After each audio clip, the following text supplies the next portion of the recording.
কারণ সে এক সময় সে তারে মারার জন্যই তারে তাড়াইও দিল, সে চলিয়েই গেছিল বা চলিয়ে এসে গেছে, দিল না? অবশ্যই অবশ্যই অবশ্যই। ও তো বাংলাদেশে এতদিন মরে যাইতো। জি জি জি। ওই যেরাম ইডা যেরাম জেলখানায় মরে গেছে, দেলোয়ার হোসেন সাঈদী। দেলোয়ার হোসেন সাঈদী, ওরাম জাতীয় আজকে বাংলাদেশে থালি। ও তো বাইরে রয়েছে বলে যাক আল্লাহর মতো আল্লাহর বাঁচায় রয়েছে বা এখনও ঠিকই আছে বা মানুষের সামনে আর আসতে পারতেছে, সত্যি কথা যেটা। অবশ্যই অবশ্যই, সুন্দর কথা বলছেন। আচ্ছা, মিজানুর রহমান আজারীকে আপনি কিভাবে চেনেন, একটু আমাদেরকে একটু আমি ক্লিয়ার কোনো করুন। দেখিনি, কিন্তু আমি ওই বাড়ি নেট চালাই, তাতে করে আমি দেখি, খুব সুন্দর লাগে আমার কাছে, ভালো লাগে। তাকে একটু ভালো লাগে? ভালো লাগে আমার, আমি ভালো করি। আমার বাড়িওয়ালা আমি বলেছি যে যাইতে হবে, সবার শুনতি 3 দিন থাকবে, যাইতে হবে, মহিলা প্যান্ডেল আলাদা আছে, ওই জায়গায় যাইতে হবে। মানে আপনার পরিবারকে নিয়ে মাহফিল শুনতে আসবেন? আসবো, আমার নিয়ত আছে। নিয়াত আছে, নিয়ত আছে। ইনশাল্লাহ আসবেন। আসবো। যদি আপনি যে নিয়াত করছেন, আপনি যদি অসুস্থ থাকেন, দেখা গেলো আপনি আসতে পারলেন না, সেক্ষেত্রে আপনি কি করবেন? তারপরেও আমি চেষ্টা করি, আল্লাহর রহমতে আমার যেখানে শরীরগত ভালো আছে, যেখানে চলতে পারি, আল্লাহ আমার আমি ভালো, আমার আল্লাহ রাখবে ইনশাল্লাহ।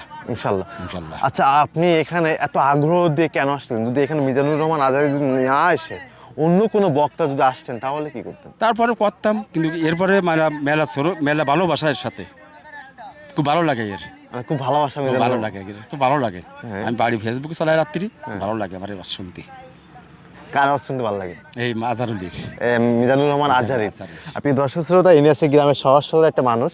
আপনারা ওনার কথা শুনলে হয়তো বা বুঝতে পারতেছেন, ওনার কিন্তু ফেসবুকও চালান। আপনি ফেসবুক আমি ফেসবুক চালাই, ফেসবুক ইউটিউব চালান। আমার 2 ছেলেমেয়ে বিদেশ থাকে, তাতে করে আমি মোটামুটি ওই ছেলেমেয়ের সাথে কথা বলি, আর আমি রাত্রি ওই শুয়ে পড়ে ওই নেট চালাই। তাতে করে আমি কোনো ওয়াজ শুনি, আমি খালি এরিওয়াজই শুনি। তাতে করে আমার মনের থেকে ভালো লাগে, আমার বাড়িয়ারাও ভালো লাগে। আমার বাড়িয়ারাও বলতেছে আমি ওয়াজ শুনতে যাবো। পাশে তো আরও 2-5 জন আছে লোকজন, মহিলা। তাতে করে আমাকে নিয়ত আছে, আল্লাহ ভালো করে, তা আমি আসবো। এখানে মাহফিল শুনতে আসবেন? আসবো ইনশাল্লাহ। ইনশাল্লাহ আসবেনই? ইনশাল্লাহ। মানে এই যে আগ্রহ দেখাচ্ছেন আপনি, যে আমি ইনশাল্লাহ আমি আসবই আসবই। আচ্ছা, এই যে এখানে যদি মিজানুর রহমান আজারী না এসে যদি অন্য কোনো তাহলে বক্তা, এত গাঢ় করতাম না, এত ভালো করতেন না।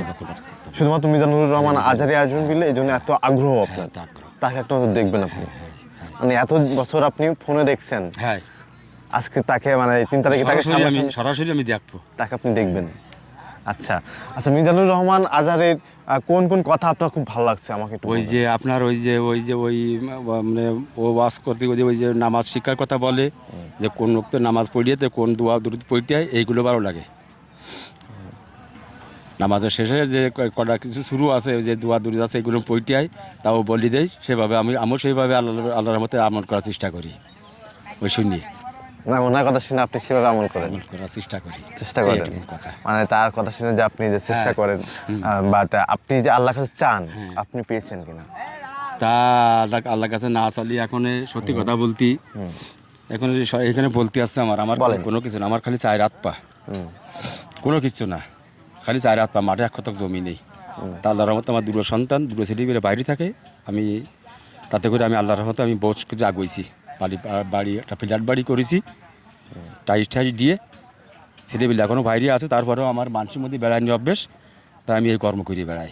আমার ছেলেমেয়ে নিষেধ করে আব্বা কাজ করতে হবে না।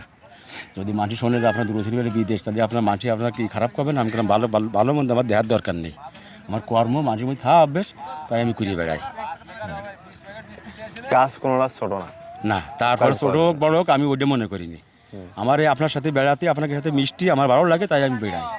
এই আমার মাঠে 1 শতক জমি না, বিশ্বাস করেন না করেন, 1 শতক জমি না আমার মাঠে। বাড়িটা করেছি ফ্ল্যাট বাড়ি, মোটামুটি সে অন্য কায়দা করেছি, সেটি বিদেশের মতো করেছি, তারপরেও আমি কর্ম করি বেড়াই। তারপরেও আমার আজহারুল মাওলানার আমার ভালো লাগে,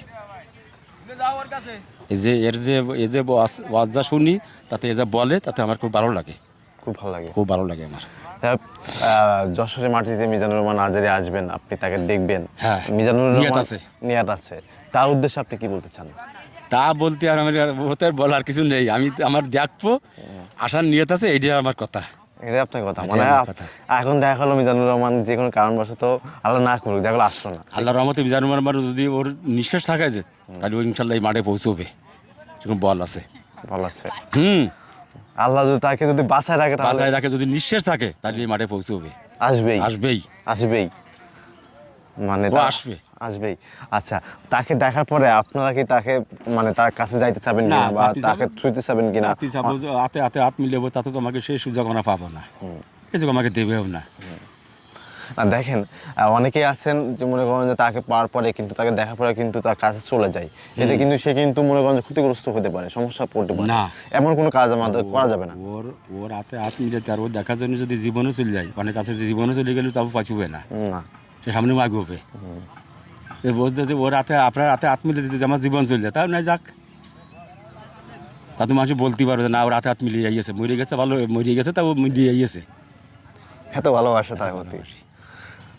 যাই হোক, এই ভিডিওটা কিন্তু মিজানুর রহমান আজহারি কিন্তু দেখতে পারেন, তা দেখ, তার উদ্দেশ্যে আপনি কি বলতে চাচ্ছেন? খুব ভালো, সে দেখতে যায়, তাহলে তার জন্য আমি সালাম জানালাম। হ্যাঁ, আর কিছু বলেন যে আপনি সুন্দরভাবে আসেন, আমরা সুস্থভাবে আপনার সিকিউরিটি দিব। মিজানুর রহমান সুস্থভাবে আল্লাহ সুস্থ রাখবে বা ও আসবে, তার সিকিউরিটি আল্লাহ ওর জন্য কোনো বানা বসিবাদ কোনো কিছু থাকবে না, আল্লাহর রহমতে।